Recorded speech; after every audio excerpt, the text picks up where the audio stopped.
একটা গরুর দাম 1 কোটি টাকায় বিক্রি হয়েছে, একটা ছাগলের মূল্য মাত্র যেটা হয়তো 120 কেজি হবে, যাকে 15 লক্ষ টাকা দিয়ে ছাগল কিনছে। এটা কারা করতে পারে? যাদের অবৈধ আয় আছে তারাই করতে পারে। বাজার নিয়ন্ত্রণ করতে হলে দুর্নীতিটাকে আগে বন্ধ করা উচিত। দুর্নীতি হয়তো সরকারের ডেভেলপমেন্ট এবং প্রকিউরমেন্ট ওয়ার্কে 2018 সালে 1000 কর্মকর্তা কর্মচারীর বিরুদ্ধে দুর্নীতি এবং অনিয়মের অভিযোগ তাদের জমা হয়েছে। সরকারি কর্মচারী আইন 2018 এটাই এই ধরনের কর্মকর্তাদেরকে দুর্নীতি এবং অপরাধ করতে উৎসাহিত করেছে। দুর্নীতিটাই আমাদের সমাজের আমাদের সরকারের সমস্ত অর্জন ম্লান করে দিচ্ছে। মাননীয় প্রধানমন্ত্রী বারবার বলেছেন এই দুর্নীতির বিরুদ্ধে 0 টলারেন্স ঘোষণা করেছেন, তারপরে আমরা কিন্তু এখনো সেই দুর্নীতিটা আমরা দমন করতে পারি নাই বা দুর্নীতি নিয়ন্ত্রণ করা যায় নাই। আজকে যখন বাজারে অস্থিতিশীল দেখা যায়, বাজারে আমরা দেখি যে বাজারের দ্রব্যমূল্য বৃদ্ধি পায়, বাজার নিয়ন্ত্রণ করা খুব কঠিন হয়। এর একটাই কারণ, বাজার আপনি কখনোই নিয়ন্ত্রণ করতে পারবেন না যদি সেই বাজারে দুর্নীতির অবাধ প্রবাহ থাকে, তাহলে সেই বাজার কখনোই নিয়ন্ত্রণ করা যায় না। আপনি দেখেছেন এবারে কুরবানি ঈদের সময় ছোট্ট দুটি ঘটনা যেটা নিয়ে সারা দেশে আলোড়ন সৃষ্টি হয়েছে। একটা গরুর দাম 1 কোটি টাকায় বিক্রি হয়েছে, যার মাংস হবে 1400 কেজি, অথচ তাহলে পার কেজিতে প্রায় 7000 টাকা কেজি করে পড়ে। এটা কারা কিনলো? কেন কিনলো? এটা বৈধ উপায় যাদের, তারা এইভাবে টাকা খরচ করে কিনতে পারে না। এটা অবৈধ যাদের উপায়, তারা এই ধরনের এইভাবে খামখেয়ালি করে কিনতে পারে। একটা ছাগলের মূল্য মাত্র যেটা হয়তো 120 কেজি হবে, যাকে 15 লক্ষ টাকা দিয়ে ছাগল কিনছে। এটা কারা করতে পারে? যাদের অবৈধ আয় আছে তারাই করতে পারে। বৈধ আয় কখনো এইভাবে টাকা পানিতে ফেলতে পারে না। বাজার নিয়ন্ত্রণ করতে হলে দুর্নীতিটাকে আগে বন্ধ করা উচিত। আমাদের মাননীয় প্রধানমন্ত্রী 2018 সালের নির্বাচনেই সরকারের প্রশাসনের উচ্চ পর্যায়ের কর্মকর্তার সঙ্গে বৈঠক করেছিলেন। সেখানে মাননীয় প্রধানমন্ত্রী কিন্তু পরিষ্কারভাবে বলেছিলেন যে আমরা দুর্নীতিকে বরদাস্ত করব না। সরকারি কর্মকর্তা কর্মচারীদেরকে তাদের দফায় দফায় বেতন বৃদ্ধি করা হয়েছে, তাদের সুযোগ সুবিধা বৃদ্ধি করা হয়েছে, তারপরে কেন দুর্নীতি হবে?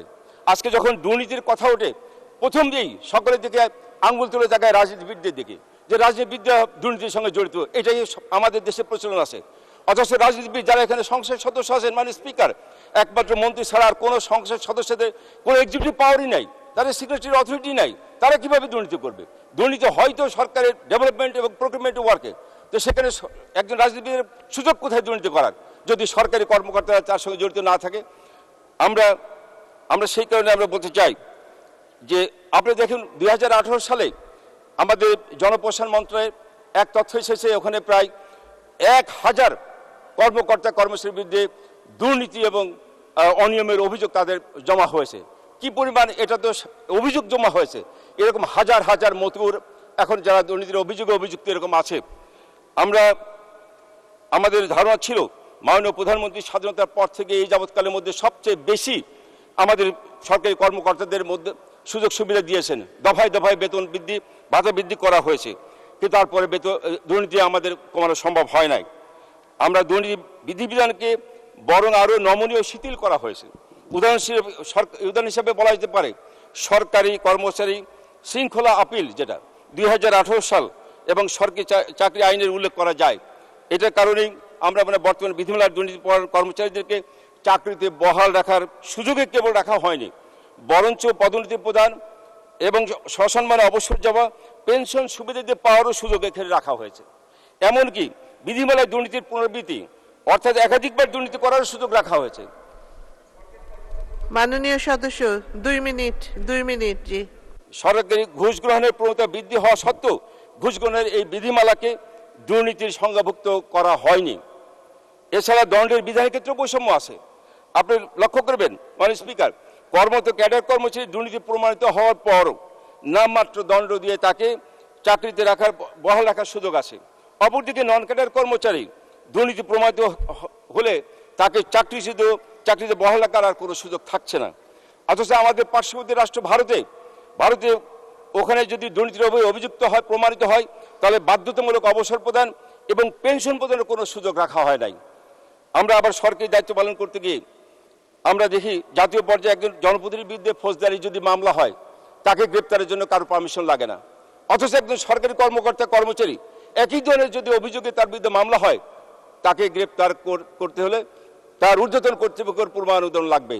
এই যে সরকারি কর্মচারী আইন 2018, এটাই এই ধরনের কর্মকর্তাদেরকে দুর্নীতি এবং অপরাধ করতে উৎসাহিত করেছে।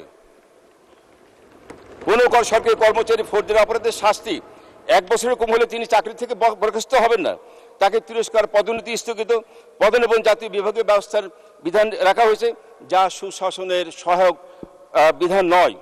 অথচ স্থানীয় প্রতিনিধিকে এরাই আবার তাৎক্ষণিক বরখাস্ত করার ক্ষমতা রাখে। মাননীয় স্পিকার, এই বৈষম্যমূলক আইনের কারণেই কিন্তু সরকারি কর্মচারীদের মধ্যে দুর্নীতির সঙ্গে জড়িত তাদের আইনের আওতায় আনতে দুর্নীতি কমিশন বাধাগ্রস্ত হচ্ছেন। এটা কার্যত অপরাধী সুরক্ষার আইন হিসেবে বিবেচিত। আমার প্রশ্ন থাকবে, এই সুরক্ষা আইনটি আবার পুনর্বিবেচনার জন্য। আমাকে 2টা মিনিট সময় দেন, আমি 2টা খালি প্রশ্ন দিয়ে আমি শেষ করতে চাই।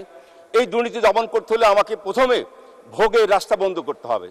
ভোগের রাস্তা বলতে যেমন রেজিস্ট্রি অফিস, গাড়ির শোরুম, স্বর্ণালঙ্কার দোকান, এখান থেকে প্রতি মাসে আপনি শেষে যারা এই জমি বা বাড়ি বা অ্যাপার্টমেন্ট রেজিস্ট্রি করছেন তাদের তালিকা নিয়ে তাদের কাছে স্পেশাল টিম পাঠিয়ে তাদের আয়ের বৈধ উৎসটা জানার জন্য কৈফিয়ত চাওয়ার ব্যবস্থা করা হোক। দ্বিতীয়ত, গাড়ির শোরুম এবং স্বর্ণালঙ্কারে একইভাবে প্রতি মাস শেষে ওখান থেকে তালিকা নিয়ে যারা ক্রয় করছেন তাদের কাছ থেকে আয়ের বৈধ উৎস নেওয়া হোক।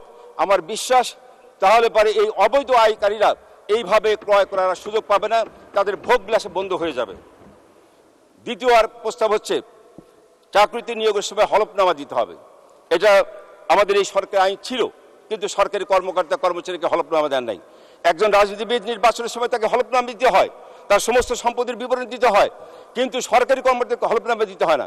আমার প্রশ্ন থাকবে, চাকরি নিয়োগের সময় তার হলফনামা বাধ্যতামূলক এবং প্রতি 5 বছর পর অথবা প্রতি পদোন্নতির সময় তাকে হলফনামা দিতে হবে, যাতে সে 5 বছরে তার কি পরিমাণ অবৈধ আয় হয়েছে বা বৈধ আয়ের কি সম্পদ হয়েছে সেটা যাতে পরিষ্কারভাবে জাতি জানতে পায়।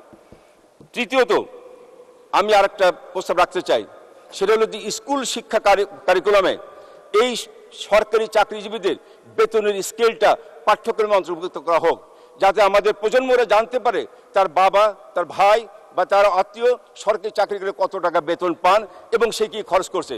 এইটা কারিকুলামে অন্তর্ভুক্ত করলে তাদের মধ্যে লজ্জা হবে, পরিবারের কাছেই তারা হেয় প্রতিপন্ন হবে। আমার বিশ্বাস যদি এই প্রশ্নগুলো যদি অন্তর্ভুক্ত করা যায়, কার্যকরী করা যায়, তাহলে বাংলাদেশের দুর্নীতি রোধ করা সম্ভব।